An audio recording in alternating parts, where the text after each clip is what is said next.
हरे कृष्णा। आप सभी को सावन पुत्रदा एकादशी की बहुत बहुत शुभकामनाएं। पुत्रदा एकादशी की व्रत कथा। हस्तिनापुर की भव्य राजसभा आज शांति से भरी हुई है, परंतु महाराज युधिष्ठिर के अंतःकरण में एक गहन चिंता व्याप्त है। राज्य का संचालन, धर्म का पालन और प्रजाजन का कल्याण, ये सभी कर्तव्यों को उन्होंने निष्ठा से निभाया है, परंतु फिर भी एक प्रश्न उनके मन में बारंबार उमड़ता है। एक ऐसा प्रश्न जो न केवल राजधर्म से जुड़ा है, बल्कि समस्त मनुष्यों के जीवन और उनके भविष्य की चिंता से जन्मा है। वे विचार मग्न होकर अपने महल के एकांत कक्ष में बैठे हैं। उनके नेत्र दूर क्षितिज को निहार रहे हैं, पर मन भीतर की किसी गहराई में उतर चुका है। उनकी चिंता है, क्या उन दंपतियों के लिए जिनके जीवन में संतान रूपी प्रकाश नहीं है, कोई ऐसा व्रत या उपाय है जिससे वे संतान सुख प्राप्त कर सके, या जिन्हें पुत्र प्राप्ति की कामना है उन्हें पुत्र प्राप्ति का सुख प्राप्त हो सके। क्या ईश्वर ने ऐसा कोई मार्ग बताया है जो निसंतानों को भी संतान की कृपा दे सके? ये प्रश्न केवल कोई सांसारिक जिज्ञासा नहीं थी, ये एक धर्मात्मा राजा की भावना थी जो समस्त प्राणियों के कल्याण हेतु उत्तर खोज रहा था। और जब धर्म के पथिक, सत्य के सेवक युधिष्ठिर महाराज इस भावना से श्री हरि को स्मरण करते हैं, तब स्वयं भगवान श्री कृष्ण, द्वारिका के नाथ योगेश्वर, धर्म और करुणा की मूर्ति, अपनी दिव्य दृष्टि से ये पुकार सुन लेते हैं। सहस्त्रों सूर्यों की आभा लिए श्री कृष्ण एक क्षण में प्रकट हो जाते हैं युधिष्ठिर महाराज की राजसभा में, और उनका आगमन केवल आलोक लेकर ही नहीं आता, बल्कि समाधान लेकर आता है, एक पवित्र व्रत की दिव्य कथा के रूप में, जो उन लोगों के लिए वरदान है जो संतान की अभिलाषा रखते हैं। श्री कृष्ण मंद मुस्कान के साथ कहते हैं, हे धर्मराज, तुम्हारा ये प्रश्न न केवल धर्मपूर्ण है, अपितु करुणा और लोक कल्याण से ओतप्रोत है।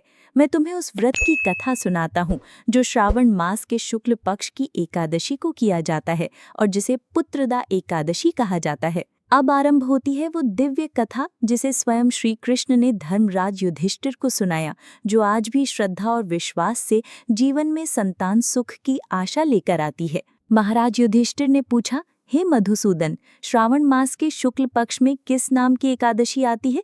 कृपया उसका भी वर्णन कीजिए। तब भगवान श्री कृष्ण बोले, राजन, प्राचीन काल की बात है। द्वापर युग के प्रारंभ का समय था। महिष्मती नगरी में राजा महिजीत अपने राज्य का पालन करते थे, किंतु उन्हें कोई पुत्र नहीं था, इसलिए वो राज्य उन्हें सुखदायक नहीं लगता था। अपनी अवस्था अधिक देखकर राजा को बड़ी चिंता होने लगी।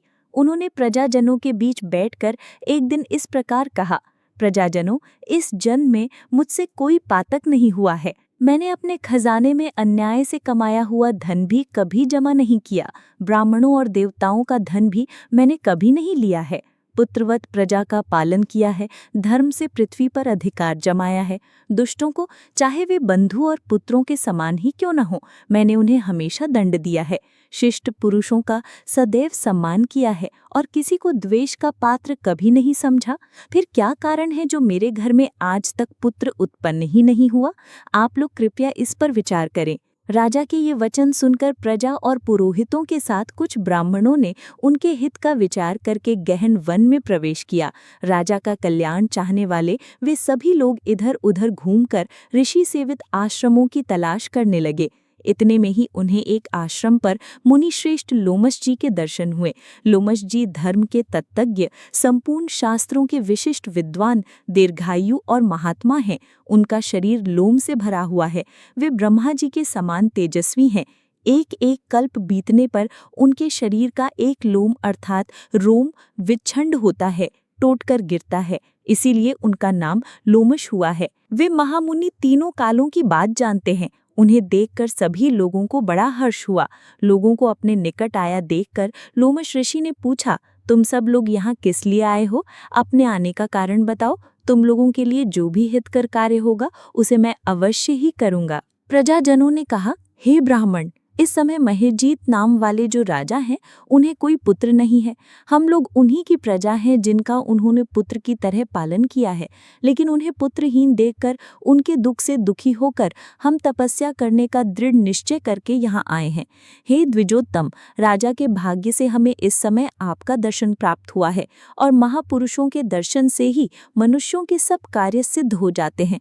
मुने, अब हमें उस उपाय का उपदेश कीजिए जिससे हमारे राजा को पुत्र की प्राप्ति हो। उनकी बातें सुनकर लोमश ऋषि 2 घड़ी के लिए ध्यान मग्न हो गए। इसके बाद राजा के प्राचीन जन्म का वृत्तांत जानकर उन्होंने कहा, प्रजाजनों सुनो, राजा महीजीत पूर्व जन्म में मनुष्यों को चूसने वाला धनहीन वैश्य था और वो वैश्य गांव-गांव घूमकर व्यापार किया करता था। एक दिन ज्येष्ठ के शुक्ल पक्ष में 10वीं तिथि को जब दोपहर का सूर्य तप रहा था, वो किसी गांव की सीमा में एक जलाशय पर पहुंचा। पानी से भरा हुआ जलाशय देखकर वैश्य ने वहां पानी पीने का विचार किया। इतने में ही वहां अपने बछड़े के साथ एक गौ भी आ पहुंची। वो प्यास से व्याकुल और गर्मी से पीड़ित थी, इसलिए तालाब में जाकर जल पीने लगी। लेकिन वैश्य ने पानी पीती हुई उस प्यासी गाय को हाँक कर दूर हटा दिया और स्वयं पानी पीने लगा। उसी पाप कर्म के कारण राजा इस समय पुत्रहीन हुए हैं। किसी जन्म के पुण्य से इन्हें निष्कंटक राज्य की प्राप्ति हुई है। प्रजाजनों ने कहा, मुनि, किंतु पुराणों में तो उल्लेख है कि प्रायश्चित रूप पुण्य से ही पाप नष्ट होते हैं, इसलिए कृपया ऐसे पुण्य कर्म का उपदेश कीजिए जिससे उस पाप का नाश हो सके। तब लोमश ऋषि बोले, प्रजाजनों, श्रावण मास के शुक्ल पक्ष में जो एकादशी होती है वो पुत्रदा के नाम से विख्यात है। वो मनोवांछित फल प्रदान करने वाली है।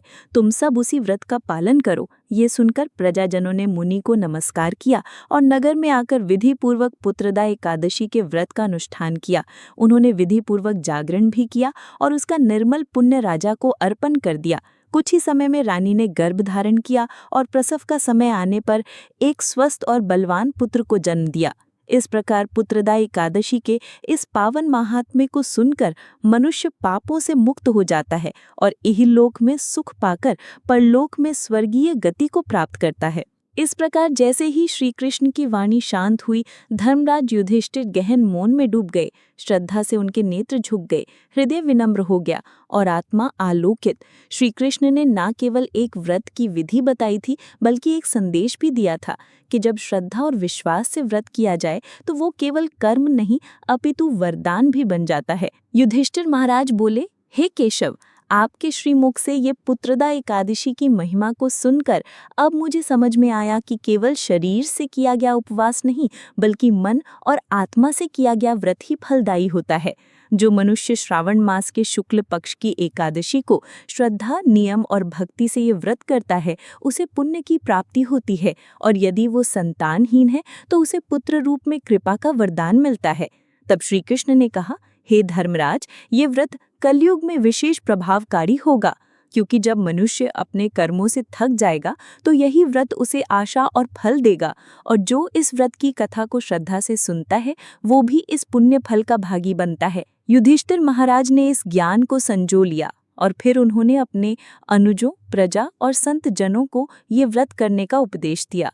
विदा लेने से पहले श्री कृष्ण ने कहा, हे धर्मराज, अब मैं लौटता हूँ, पर याद रखना, जहाँ सत्य होगा, जहाँ श्रद्धा होगी, मैं सदैव उपस्थित रहूंगा। धीरे धीरे श्री कृष्ण का रूप प्रकाश में लिपटा हुआ ऊपर उठता है, जैसे कोई ज्योति आकाश में विलीन हो रही हो। सभा निशब्द हो जाती है, परंतु श्री कृष्ण के वचनों की प्रतिध्वनि अब भी युधिष्ठिर के मन में गूंज रही थी। व्रत केवल उपवास नहीं, व्रत है आत्मा की तपस्या और श्रद्धा है वो सेतु जो मनुष्य को मुझ तक पहुंचाता है। श्री कृष्ण अंतर ध्यान हो जाते हैं, पर उनका आशीर्वाद अब कथा बन चुका है, श्रुति बन चुका है, संस्कार बन चुका है। प्रिय श्रोताओं, जैसे ही हम पुत्रदा एकादशी की इस पवित्र कथा को पूर्ण करते हैं, हमारे मन में प्रभु श्री हरि के व्रत की महिमा बस जाती है। परंतु इस व्रत की पूर्णता तब तक नहीं मानी जाती जब तक हम तुलसी माता की कथा और उनकी महिमा का श्रवण ना करें, क्योंकि तुलसी केवल एक पौधा नहीं, वो भक्ति की जीवंत मूर्ति है। उनके बिना श्री हरि का पूजन अधूरा है, उनके बिना व्रत का फल अपूर्ण है और उनके बिना एकादशी की पूजा स्वीकार नहीं होती। शास्त्रों में कहा गया है, यत्र तुलसी तत्र वैकुंठी, अर्थात जहाँ तुलसी है वहीं श्री हरि वास करते हैं। जिस प्रकार दीपक को बाती के बिना नहीं जलाया जा सकता, उसी प्रकार श्रीहरि को तुलसी की पत्तियों के बिना प्रसन्न नहीं किया जा सकता। ये वही तुलसी हैं जिन्होंने भगवान को पति रूप में प्राप्त किया, जिनके चरणों की रज से भक्तों के पाप कटते हैं और जिनकी कथा स्वयं श्रीहरि की कथा से जुड़ी हुई है। तो आइए अब सुनते हैं तुलसी माता की वो पुण्यमयी कथा जिसके श्रवण से एकादशी व्रत का पूर्ण फल प्राप्त होता है और भक्तों का हृदय श्रीहरि के चरणों से जुड़ जाता है। कथा के अनुसार एक बार एक बूढ़ी माई थी जो नियमित 11 माता का यानी एकादशी का उपवास रखा करती थी और तुलसी के पौधे की सेवा किया करती थी, तुलसी के पौधे को सींचा करती थी। वे सुबह को बिना तुलसी के पौधे की पूजा किए अन्न या जल तक ग्रहण नहीं करती थी। जब भी वो बूढ़ी माई तुलसी के पौधे को सींचती तो तुलसी माता से कहती, हे तुलसी माता, सत्य की दाता, मैं तेरा बिरवा सींचती हूँ, मुझे बहू दे, पीले रंग की धोती दे, मीठा ग्रास दे, बैकुंठ में वास दे, अच्छी मौत दे, चंदन का कांठ दे, अच्छा राज दे, खाने को दाल भात दे और गारियास के दिन कृष्ण का कांधा दे। बूढ़ी माई की ये बात सुनकर तुलसी माता सूखने लगी। तुलसी माता को इस प्रकार सूखता देखकर एक दिन भगवान कृष्ण ने पूछा, हे तुलसी, तुम दिन प्रतिदिन क्यों सूखती जा रही हो? तब कहा कि बस मेरे मन की मत पूछो प्रभु। भगवान कहने लगे, मैं नहीं पूछूंगा तो कौन पूछेगा? तब तुलसी माता कहती हैं कि हे प्रभु, एक बूढ़ी माई आती है और अपनी बात कहकर चली जाती है। मैं उनकी सारी बातें तो पूरी कर दूंगी, लेकिन कृष्ण का कांधा कहाँ से लाऊंगी? तब भगवान श्री कृष्ण बोले कि वो बूढ़ी माई मरेंगी तो मैं अपने आप ही कांधा देंगे आ जाऊंगा, तुम बूढ़ी माई से ये बात कह देना। और इसके कुछ समय बाद वो बूढ़ी माई मर गई। बूढ़ी माई के मरने पर सारा गांव इकट्ठा हो गया और उनका अंतिम समय आने पर जब उन्हें उठाने लगे तब तो वो बहुत भारी हो गई, जिससे वो किसी से उठाई ना उठ सकी। सभी कहने लगे, ये तो बहुत धर्मात्मा थी, बहुत संस्कारी थी, खूब पूजा पाठ करती थी, कोई पाप तक इन्होंने नहीं किया, फिर ये इतनी भारी कैसे हो गई? तभी बूढ़े ब्राह्मण के भेष में वहां भगवान श्री कृष्ण आए और कहने लगे, यहाँ भीड़ कैसी है? तब गांव वाले बोले कि एक बूढ़ी माई मर गई है और आज एकादशी का दिन है। वो इतनी पापिन थी कि उसकी अर्थी उठाई नहीं उठ रही, ये तो बहुत भारी हो गई है। भगवान बोले कि मुझे इनके कान में कुछ कह लेने दो, फिर ये उठ जाएंगी।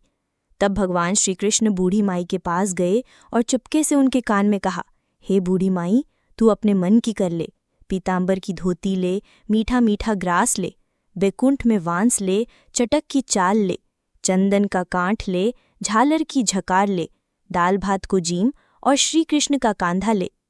भगवान की सारी बातें सुनकर बूढ़ी माई तो हल्की हो गई और तब भगवान कृष्ण उन्हें अपने कांधे पर लेकर गए। इस प्रकार बूढ़ी माई को मुक्ति मिल गई और वो बैकुंठ लोक को चली गई। हे तुलसी माते, जैसे आपने उन बूढ़ी माई को मुक्ति दी, ऐसे ही सभी को मुक्ति देना। जैसे भगवान कृष्ण ने उन्हें कांधा दिया, वैसा ही हम सबको भी देना। प्रेम से बोलिए, श्री कृष्ण भगवान की जय, तुलसी माता की जय।